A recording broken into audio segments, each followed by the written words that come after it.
साबुदाणा घेतलाय, भिजू घातले. हा मी काल भिजू घातला होता. 1 वाटी साबुदाणा घेतला भिजवलेला. 3 बॉईल केलेले बटाटे घेतले आणि शेंगदाणे घेतले, साखर आणि लाल मिरची पावडर आणि मीठ.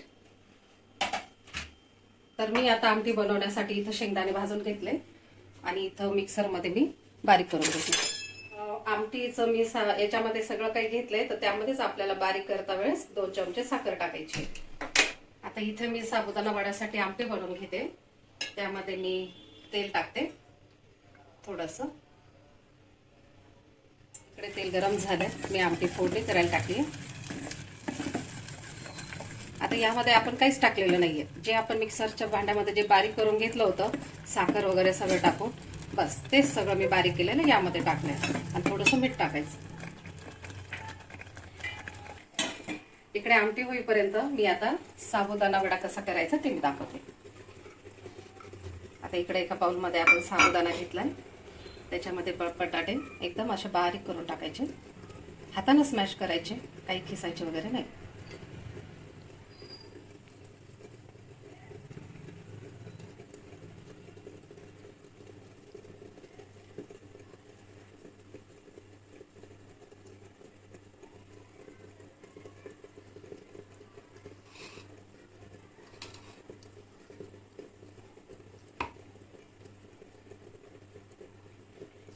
आता यामध्येच आपण 2 चमचे लाल मिरची पावडर घेतली, 2 चमचे मीठ घेतलंय, हे सुद्धा आपण यामध्ये टाकणार आहे.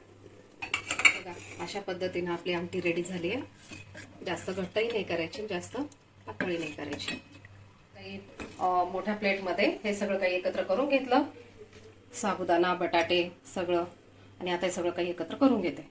त्यामध्ये थोडा आपण जाड शेंगदाणे बारीक करून घ्यायचे, जाड असे जाड बारीक, आणि ते पण यामध्ये टाकायचे. हे पीठ भिजवून घेतलंय, साबुदाणा, बटाटा हे सगळं जे आपण टाकलं होतं पूर्ण एकसारखं करून घेतलं आणि याचं मस्तपैकी उंडा करून घेतला.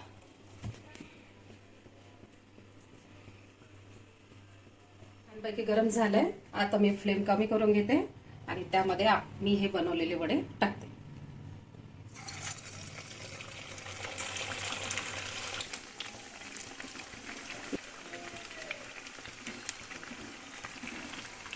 हे बघा, आपली साबुदाणा वडा रेसिपी तयार आहे. नक्की मला कमेंट मध्ये नक्की सांगा की ही रेसिपी तुम्हाला नक्की आवडली का. लाईक करा, शेअर करा.